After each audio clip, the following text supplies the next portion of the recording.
आप देख रहे हैं खबरें 24। जो दरोगा है आदित्य कुमार लोचव, ये एक दरिंदा है।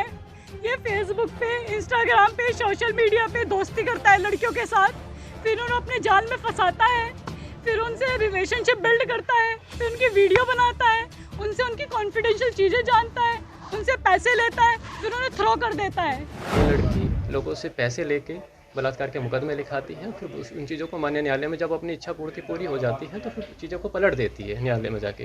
बैंक के लोगों पर भी इसने आरोप लगाया। हाँ, इसके बाद इसने 2 बैंक मैनेजरों पे भी 376 के मुकदमे लिखवाए हैं, जबकि एक बैंक मैनेजर पे तो अपने शारीरिक कपड़े भी ले जाके थाने में रख दिए कि आप ये कपड़े की जांच करा लो, इसमें जो है ये चीज़ आपकी पुष्टि हो जाएगी। उसकी जांच भी की और पुष्टि भी हुई।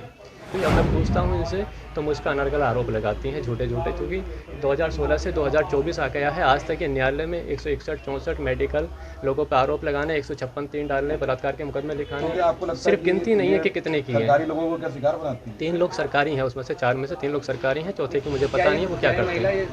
कानपुर पुलिस आयुक्त कार्यालय में अमूमन पीड़ितों की भीड़ रहती है, लेकिन सोमवार को शहर में ही तैनात एक दरोगा पीड़ित बनकर पहुंच गया। कुछ देर में उसकी पत्नी भी पीड़िता बनकर पहुंची। दोनों ने एक दूसरे पर गंभीर आरोप लगाए और मीडिया के सामने भी आरोपों की झड़ी लगा दी। मामला बेहद गंभीर होने के चलते अपर पुलिस आयुक्त ने जांच के आदेश दे दिए हैं।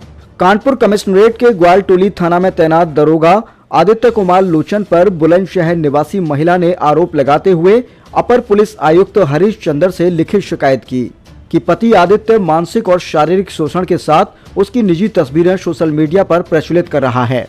महिला के अनुसार दरोगा आदित्य कुमार लोचन का अनेकों महिलाओं के साथ शारीरिक संबंध है और वह ऐसी महिलाओं को चिन्हित करता है जो पहले से किसी प्रकार से समाज में शोषण का शिकार हुई हों। उन्होंने यह भी बताया कि दरोगा ने उनसे कहा कि मेरी पहुंच बहुत ऊपर तक है, तुम मेरा कुछ नहीं बिगाड़ पाओगी। उन्होंने यह भी कहा कि यदि यहां उनकी सुनवाई नहीं हुई तो वह मुख्यमंत्री उत्तर प्रदेश के पास भी शिकायत लेकर जाएंगी। जो दरोगा है आदित्य कुमार लोचव, ये एक दरिंदा है।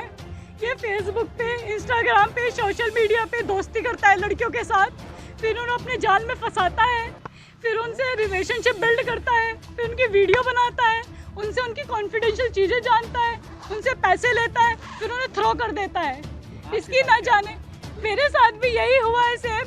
इसने मेरे साथ बहुत गलत किया है और मैं नहीं चाहती और लड़कियों के साथ भी गलत हो। और जो लड़कियों के साथ इसने गलत किया हुआ है प्लीज़ वो मुझसे कांटेक्ट करें। मेरा नंबर है 7451001604। मामला ये है कि ये असॉल्ट करता है, ब्लैकमेल करता है। ये ग्वालटोली में तैनात है। इसका पुलिस पूरा विभाग इसके साथ है।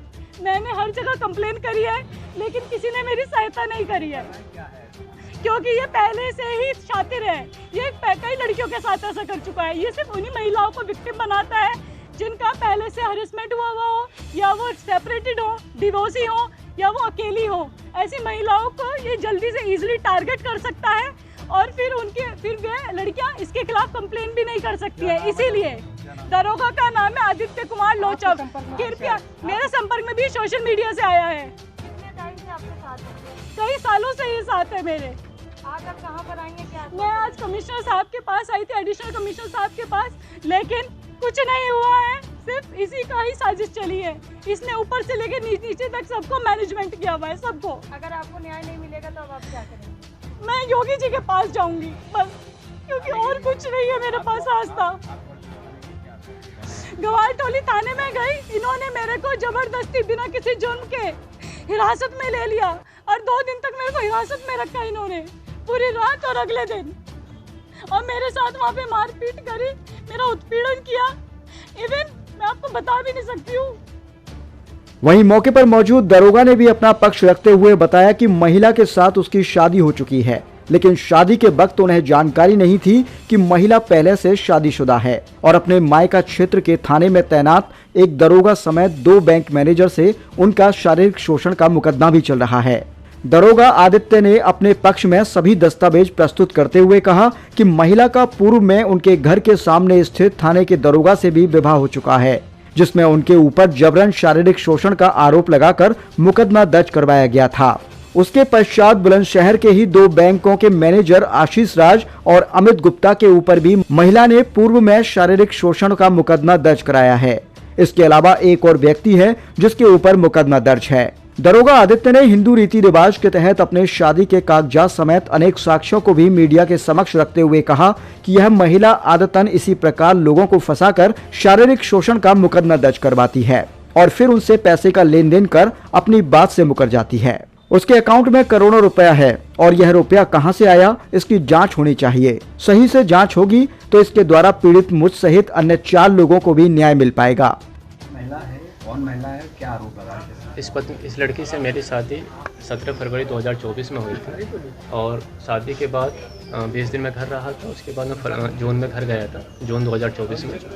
जैसे ही मैं घर गया था तो मैंने इसके मोबाइल में ट्रांजैक्शन हिस्ट्री जो कि देखी थी, इसके द्वारा दिखाई गई थी, तो उसमें 6-7 लोगों को गलत तरीके से ट्रांजैक्शन हो रहा था जो मेरे परिचित नहीं है, ना ही इसके रिश्तेदारी लगते थे और उसमें लाखों में ट्रांजैक्शन था। मैंने उनसे जानकारी करी तो मुझे इन्होंने कुछ नहीं बताया, बात को गोल मोल करके खा गई। इनके काफ़ी सारे बैंक अकाउंट हैं जिनकी मैं गिनती नहीं कर सकता और हर खाते में 15-20 लाख से ज़्यादा का ट्रांजैक्शन है। कुछ में करोड़ों के भी ट्रांजैक्शन है। आय का कोई स्रोत नहीं है इनका। इसके बाद जब मैंने जांच की तो वो व्यक्ति इनका पति निकला। उसका नाम प्रेमराज सिंह पुष्कर है जो कि मवाना थाने में तैनात था। शादी 2019 में इनकी हुई थी और 2019 के बाद 2020 में उसके और पति दरोगा प्रेमराज सिंह पुष्कर और उसके भाई दोनों पर बलात्कार का मुकदमा इसके द्वारा लिखाया गया था।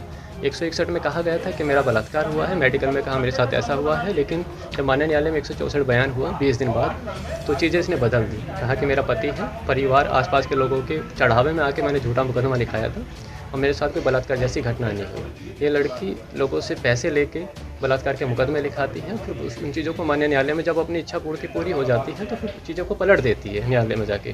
बैंक के लोगों पर भी इसने आरोप लगाया। हाँ, इसके बाद इसने 2 बैंक मैनेजरों पे भी 376 के मुकदमे लिखवाए हैं, जबकि एक बैंक मैनेजर पे तो अपने शारीरिक कपड़े भी ले जाके थाने में रख दिए कि आप ये कपड़े की जाँच करा लो, इसमें जो है ये चीज़ आपकी पुष्टि हो जाएगी। उसकी जाँच भी की और पुष्टि भी हुई।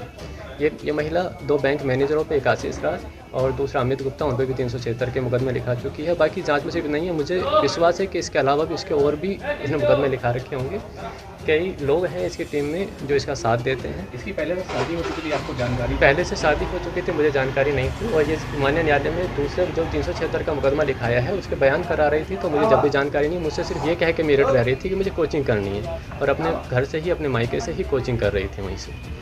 जब मैंने सारी चीज़ें जांच की तो मुझे ये चीज़ें स्पष्ट हुई। अब मैं पूछता हूँ इनसे तो मुझ पर अनर्गल आरोप लगाती हैं झूठे, क्योंकि 2016 से 2024 आ गया है, आज तक ये न्यायालय में 161-64 मेडिकल लोगों पर आरोप लगाने, 156-3 डालने, बलात्कार के मुकदमे लिखाने, सिर्फ गिनती नहीं है कि कितने की है। सरकारी लोगों को क्या शिकार बनाती है? 3 लोग सरकारी हैं, उसमें से 4 में से 3 लोग सरकारी हैं, चौथे की मुझे पता नहीं है वो क्या करते हैं। गवर्नमेंट एम्प्लॉय लोगों को ही शिकार बनाती है, कुछ बैंक है इनका कुछ? ये अच्छे पैसे वालों को, जो अच्छे पैसे वाले होते हैं वही उसके शिकार होते हैं जी।